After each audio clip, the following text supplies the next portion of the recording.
J'en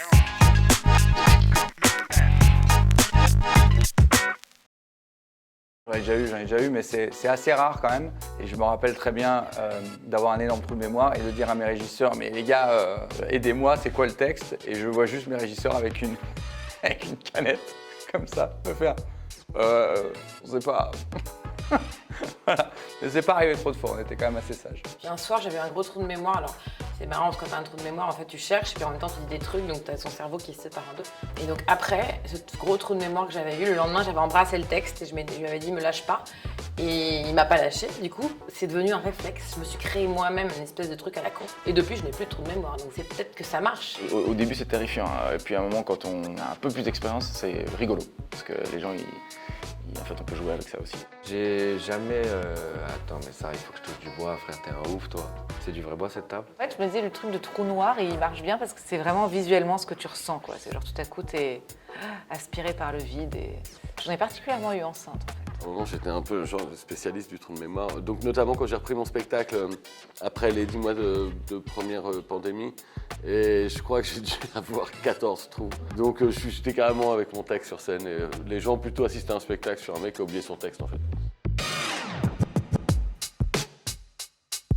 Moi, quand j'ai des potes restaurateurs, quand je vais chez eux, j'aime bien payer et j'aime bien que les gens payent quand ils viennent voir le spectacle. J'ai fait ça tellement de fois, dès que je peux, juste de ma notoriété. Franchement, si ça sert à quelque chose, c'est bien ça, quoi.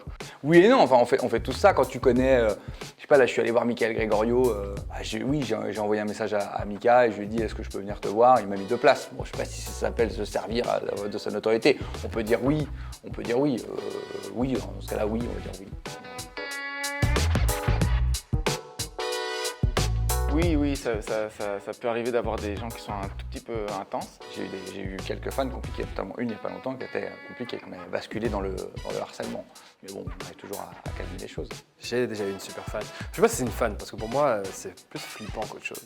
Elle m'envoie un message avec écrit « Regarde devant ta porte ». Mais au début, je sais pas qui c'est. Je fais « Ok », je regarde à travers le lit, et je vois personne.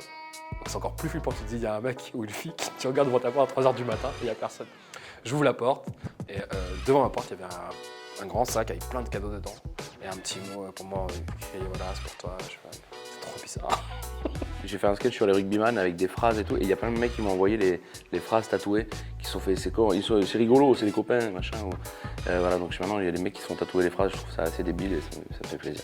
Creepy, non, des fois un peu collant, ouais. Des fans collants, hey, toi, ouais, c'est moi. Putain, mais quelle est la question? Ah bah non. Si, mais tous les gens qui impriment des photos déjà, et après, il te dit est-ce que tu peux me signer une photo, et donc t'en signes une, et après il y en a une deuxième, une troisième, une quatrième, une cinquième, et puis là genre la 30e, et puis là genre... Et souvent quand ces photos sont rangées dans un sac plastique, c'est encore plus effrayant. Si, il y a des ouf. Il y a des ouf, mais ça fait plaisir en même temps. C'était un mec où genre, il était comme ça, il faisait des trucs genre... comme s'il y avait un protocole princier, tu vois. Tu vas arrêter de faire des révérences à des gens, qu'est-ce que tu fais là? On a rigolé, hein.